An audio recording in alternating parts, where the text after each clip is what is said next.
Doors opening.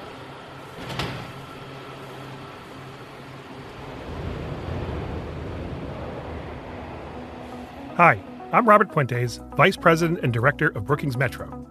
I'm also the host of Metro Blueprint, a new podcast from the Brookings Podcast Network. Every 2 weeks, a different Brookings Metro scholar and a guest will discuss ideas and action to create more prosperous, just, and resilient communities in America.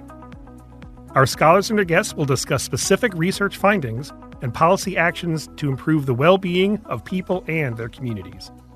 Topics will include economic and workforce development, climate and the built environment, changing demographics, place-based policymaking, the future of work in the age of artificial intelligence, and much, much more. America is experiencing its worst housing crisis of the post-World War II era. At the same time, office vacancy rates are rising. Is there a single solution to both problems? Cities nationwide are converting offices into housing for a surprising range of reasons using a wide range of tools. And in this episode of Metro Blueprint, Brookings fellow Tracy Hadden Loh and Kurt Weigle, who's a senior vice president and chief downtown officer at Greater St. Louis, discuss the role of office to residential conversions to address urban problems in St. Louis. You can learn more about this podcast on our website, brookings.edu/Metro Blueprint. And now, here's Tracy and Kurt.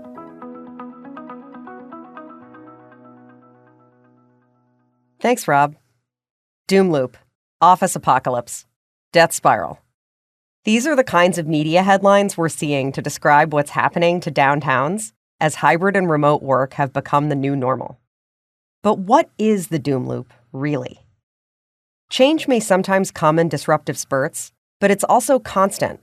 What we need from the places we live and work, the economy, demographics, climate, is always evolving. So places need to adapt, which requires flexibility, information, and resources. But we know access to those requirements isn't even across the country. So some places are resilient and nimble, while others are having a hard time. Once your place starts having a hard time, it's hard to stop. You're at a competitive disadvantage in meeting the needs of residents and employers. So how can a place break the doom loop? Kurt, thanks for joining me today. Let's dive in. It's great to be with you. Thanks, Tracy. So, Kurt, office to residential conversion in St. Louis is not new. I noticed when I was walking around in your city that there's quite a few residential buildings that look to previously be offices. What's up with that? We've had a couple of rounds of converting older buildings to newer uses. The first really goes all the way back to end of the 1990s. I remember coming here from Detroit to see what was happening in St. Louis with the conversion of former industrial and warehouse space into residential lofts. So St. Louis was on the cutting edge of that in many regards in terms of mainstream cities across America. Did a wonderful job up and down Washington Avenue. And that is still with us. We still have thousands of units of those that were converted during that time period that are part of the landscape of downtown St. Louis today. More recently, there's been a few folks who saw the opportunity to take excess office space, like you'd expect, Class B, C space, and convert it to residential, and have had a pretty good run of doing that. So you'll see buildings, oftentimes buildings that you would not necessarily expect to be residential.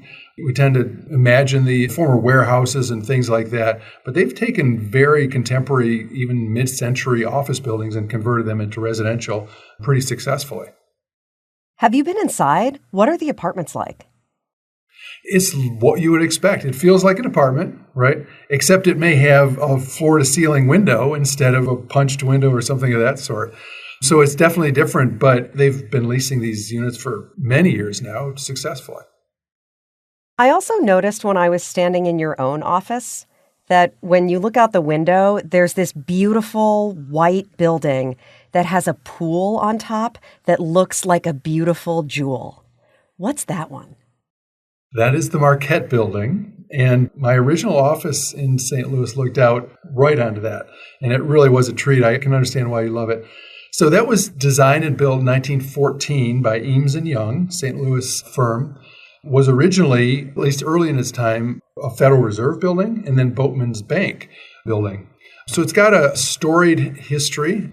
including at one point there was a YMCA on the lower floors of that. So it served a lot of purposes, and it's got a really important cultural place here in St. Louis. But in 2007, it was converted not as you or I would expect today, not to apartments, so you can take advantage of the historic tax credits, but directly to condos. And so that is a condo building, has been since that date, and people love that building. It seems people talk about the strong sense of community in the building, just how well maintained it is. So it really is a gem for downtown. So all this sounds really cool, like all these different kinds of buildings evolving over time, for sale housing, rental housing. But St. Louis is known for having lost population in the past. So who is consuming all of this new housing? How does that make sense? Well, especially over the last 20, 25 years and the reawakening of downtowns in America and really urban cores overall, there's been a lot of talk about how much housing product traditionally, or when I say traditionally, over the last 70, 80 years has been built for people who really want a downtown or an urban environment. And for decades, it was almost none. And what we find now is that there is a group of folks who really prefer an urban environment. They prefer to be downtown. And I think largely we have not been producing enough product that appeals to them. They want the walkability, the bikeability of a downtown place. They don't necessarily want to have a car. They want to be in a city like St. Louis that has good public transit, has fixed rail transit like we do here in St. Louis. And let's just say that portion of the population is 3% of the 2.8 million people in greater St. Louis. That would mean that we should have 84,000 people living downtown, right? For just 3%. So right now we've got about 11,000. So that delta is what we're after. And we know that there's a lot of ways to slice and dice those numbers. So maybe it's not 84,000, but we think we've got a long way to go before we've satisfied that demand. I see what you're saying. It might be a niche product for a niche market, but St. Louis is a huge market. Right, exactly. Yeah, and what we've seen, there have been some folks like, I'll name names, Alex Oliver, who has found a niche actually along Washington Avenue that I was mentioning before. Some of those lofts were done 20 years ago. It was time for a freshening. He's really come up with the perfect recipe, which is he spends wisely in the units, in the public spaces in those buildings. He really adds a lot of amenities, modern amenities, and then he spends a lot of time on really strong management in his buildings. He took one building that was 30% occupied at one point, and now it's well over 90% occupied. So this gets to the point that it's like anything else in commerce. If you build a product that people want, sell it at a reasonable price, we will have takers. Well, and I think you're also speaking to the importance of really good management. I wonder to what extent that also applies at the city level. What is the city of St. Louis doing to manage downtown as a place and to manage potential demand for this product? Yeah. Well, we just had a mayoral election here, and the new mayor has voiced very strong support for downtown. We're thrilled by that. Her name is Kara Spencer. We've worked with her before. She was one of the downtown alder people, and we think that that's important. We had a good working relationship with the previous mayor. We're going to continue to develop this relationship with the new mayor, and I think that we all know this. Anybody who's been in this realm knows that when you bring together the public sector and the private sector working together toward a common goal, it's really hard to stop. And so I think we're at that point in time now where we at GSL, we haven't talked about what GSL is, but GSL is some of the most prominent brands in America are the companies that make up Greater St. Louis, Inc. Enterprise Mobility, for instance, and Purina and Bear and on down the line. So these are the folks who make up Greater St. Louis, Inc. From the private side, they are committed to this work to renew the core here in St. Louis. We certainly have an administration that has that same level of commitment to downtown. And like I said, I think we're at the beginning of a golden period. So, Kurt, when you talk about the role of the private sector, you're not just talking about the real estate developers who are acquiring, investing, and managing these buildings. You're talking about the private sector much more broadly. What is the interest of the private sector in what's happening? Define that broadly and what's happening in downtown St. Louis. As part of the 2030 jobs plan that was completed several years ago for metropolitan St. Louis, not for the core, not for downtown, but obviously those being important components of it, there was a recognition of how important the core and downtown in particular are to the future of this city. And anybody listening to this from any other city will know it's the same everywhere. Downtown is in many ways the face of the city. It's the living room for the entire city. It's where the whole city should come together as a community to celebrate, sometimes to mourn, whatever it may be. But this is the place. And folks from the outside, it doesn't matter if it's a new employee moving to our metro from somewhere else, or if it's an investor or a visitor coming from Timbuktu, this is what they're going to experience first. And so the business community recognizes that, has committed a lot of resources already for us to advance a downtown and an urban core agenda, and is, I think, prepared to commit a lot more if we can get the city to commit substantial portion of RAM settlement funds, which we can talk about maybe in a minute, to downtown. Let's get into that, Kurt, because I think the problem that a lot of cities are juggling in terms of expensive issues that need fixing downtown is that there are just so many other challenges that need addressing, right? America has so many problems with inequality. You mentioned the RAM settlement. St. Louis recently got hundreds of millions of dollars from a lawsuit with the NFL and now has to figure out how to spend it. What are your thoughts? Well, this goes right to the core of your description of cities in America, including St. Louis, and our work downtown. So we have a plan to spend $100 million of the $280 million, which is available of these RAM settlement funds. Just a short primer on that. Several citizens and public entities sued the Rams when they left, got a major multi-$100 million judgment, or settlement, I should say, and $280 million of that is left in the city of St. Louis. Our plan is to spend $100 million of that downtown, and I'll say why that's important in a minute, but $130 million of that in some of our most disinvested neighborhoods in the city too. This is not something that we had to be forced into, that we had to be negotiated into. We knew that it was the right thing to do to spend more of this money on disinvested neighborhoods. But we also knew that spending $100 million on downtown makes sense because downtown produces almost 20% of all the general fund revenue that comes to the city coffers every single year. Almost 20% from 2 square miles. And once again, this is not out of line with other cities across the United States. And so it's important for us to create this economic engine that can then support investment in infrastructure, in social services, whatever it may be, public safety, all across the city. The other $50 million, by the way, would be spent specifically on water infrastructure. We think that this is a winning solution for the entire city of St. Louis. Kurt, what you're talking about sounds to me is like prioritizing, right? You're not just talking about prioritizing downtown, but you're also talking about prioritizing specific neighborhoods, the city's most disinvested. St. Louis has a lot of neighborhoods. Isn't that kind of controversial? Well, I would say that we benefit in making these decisions by the fact that the city created an economic justice action plan several years ago. That economic justice action plan did a quantitative analysis of every neighborhood in the city. And so we're able to target these funds, and I think targeting is important, on the areas that need it the most, that are on this scale generally number 1 or number 2, which is the most in need of investment, but also places where if you target this investment in a strategic way, it can create the beachhead that can create future development for generations in those neighborhoods and then spread through other what you might consider to be marginal neighborhoods, right? So you start with some of the toughest, some of those that need the most investment, but still have assets to build from, and then you go from there. Kurt, I'm appreciating the way that you reframe things from like zero sum, either or, to both and.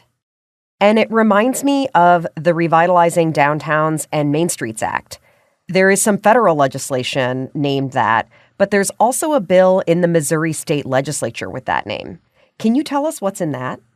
Sure. In downtown St. Louis, we take advantage of the kinds of incentives that places all across America need.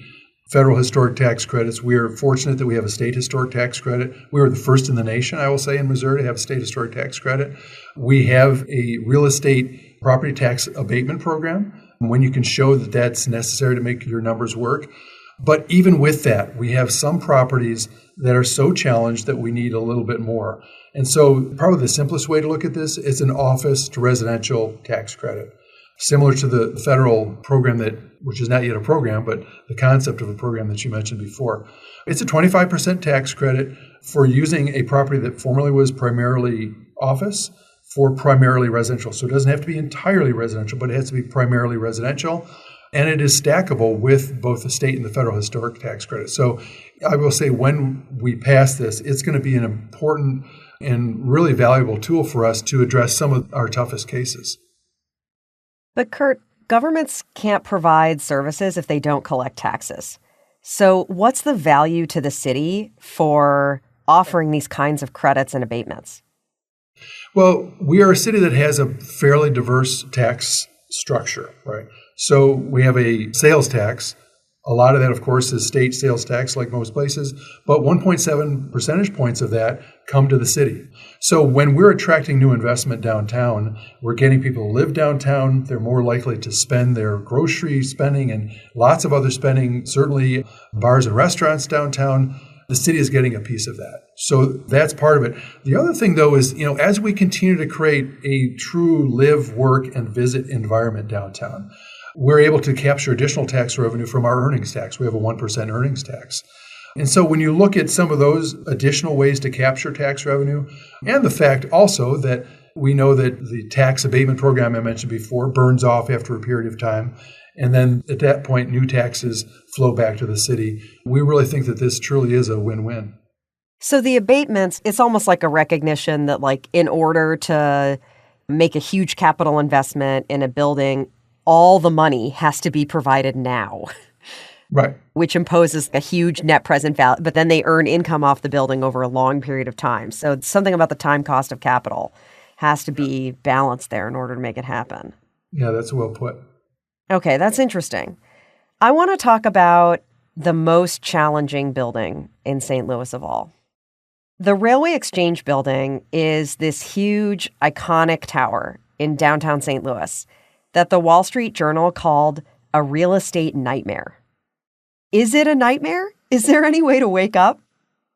I would not call it a nightmare. It is a challenge, no question, but that is far from a nightmare. This is a building that was built as one of the grand department stores, the famous Bar department store here in St. Louis. Eventually ended its department store history as a Macy's, but also had, during its entire life, office space within the same building. 1.2 million square feet. It's an entire city block, but here, let's get to sort of the beauty of this challenging building. The building right now has a light well cut into the middle of the building. We can cut that light well as far down as the 6th level, at which point we start running into engineering issues. But what that means is that we have a lot of space in that building where you can, to get a little techie, if you will, architecty, we can double load residential and hospitality rooms and units off of that hallway. And so it ends up being actually a quite efficient building for both hospitality and for residential. So in that regard, it's not daunting other than the size. The challenge of this building is that it's got between 200 and 250,000 square feet once you get below that 6th level of unlit space in the middle. So our challenge right now is to try to find a use for that interior space that does not need or want outside lighting, natural lighting to it. And the good news there is that we've got some ideas, and they range all the way from, really, I'd say almost the spectrum, from high tech through entertainment. So I think that we're going to find a way to crack that nut. If it were easy, it would probably be done. But I think it's far from a nightmare. And this is a great example of public-private partnership. We worked with the city over the last year to get that building into public control. So they used eminent domain on that.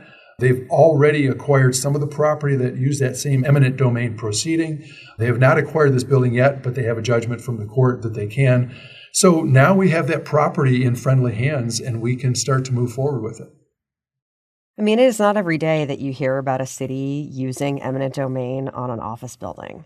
I think that is very unusual and shows a really strong level of commitment to doing something about what can possibly go in those first 6 stories. What's the craziest idea that you've heard so far for what could go in there? Well, I don't know if it's crazy. I think there are ideas about interactive entertainment. So you think about a department store. Department stores were okay with that kind of interior space.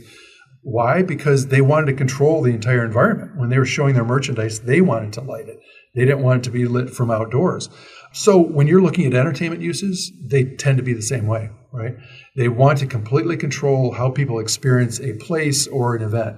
And so that is exciting to us. We are building now an almost $2 billion National Geospatial Agency Western headquarters here, just north of downtown. We know that geospatial tech has been and will continue to be a big growth area for us.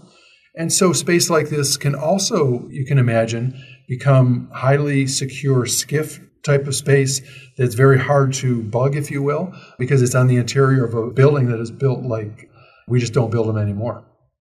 Remember, folks, use your SCIF and not Signal when you need to have those important conversations.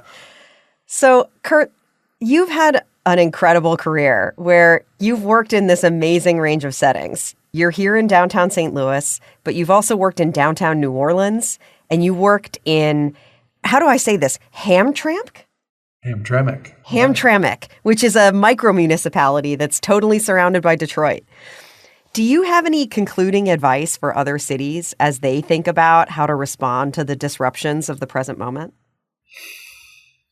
You know, this is not so much economic as it is psychological. I think the cities that do best know themselves. We can go all the way back to Greek philosophy here. The cities that really understand who they are and start to exude that in everything they do are the ones that I think succeed. Detroit is a great example. I was there at the beginning days of the marvelous turnaround there. And Detroit, even during the dark days in the 80s, people just had written off Detroit. But Detroiters, the ones at the core, they said, look, we got something really wonderful here. We love this city, and we want to invite the world to enjoy this city. And they never moved off of that. And I think the cities that do that and then bring to that, this is where it gets economic and political, the public-private partnership that we're seeing here in St. Louis are the ones that have and I think will continue to succeed. But what if it's easier to not work together than it is to work together? It may seem easier at the beginning, but it will never produce, I would say, the results, right? Because there's just no way to do this work. You know, we just talked about the incentives that are important for redeveloping downtown. We've talked about the commitment of the business community here to this effort. I can't imagine the work that we as a city are advancing now with one side or the other playing 90% of the role or 100% of the role. It's just unimaginable. And you've seen that, like I said, I just don't know of a city where one side has done all the work. Even Detroit, I know that Dan Gilbert, rightly so, gets a lot of the credit for moving downtown forward there. But there had to be strong commitment and collaboration from the city of Detroit, from the state of Michigan, in order to allow that to happen. So I think there's no other way. Fair enough, Kurt. Thanks for the pep talk. I looked at St. Louis as part of a broader series examining the potential of office-to-residential conversions across 6 U.S. case studies. You can find the work of our multidisciplinary research team on brookings.edu. Our research has found lots of different market conditions and policy ecosystems that make office-to-residential conversions financially feasible. Across the board, cities of all sizes, including St. Louis, need to eliminate underperforming offices, strengthen specific office submarkets, and offer housing near jobs, which all add up to a strong local tax base. However, the bigger question for many cities and the federal government is to what extent office-to-residential conversions can produce housing supply at scale and promote fair housing. That will determine what kind of public resources should be devoted to these broader goals. Please stay tuned for future research, where we'll explore those questions. You can learn about this topic and others by visiting brookings.edu/metro and by signing up for our transformative placemaking newsletter at brookings.edu/newsletters. Thanks so much for joining me, Kurt. Metro Blueprint is a production of the Brookings Podcast Network, found online at brookings.edu/podcasts. Thank you for listening. My thanks also to all the scholars and guests for sharing their insights and expertise, and to the team at Brookings that makes this podcast possible, including Fred Dews, producer, Aaron Raftery, associate producer, Gaston Reberedo, audio engineer, Daniel Morales, video editor, Lee Ballin, Brookings Metro's director of communication, Carrie Muscatello, our graphic design and web publishing manager, as well as our government affairs and promotion colleagues in the Office of Communications. Katie Merris designed the beautiful logo, and Phoebe Copeland recorded the Doors audio. For more information about us, please visit brookings.edu/metro. I'm Robert Puentes.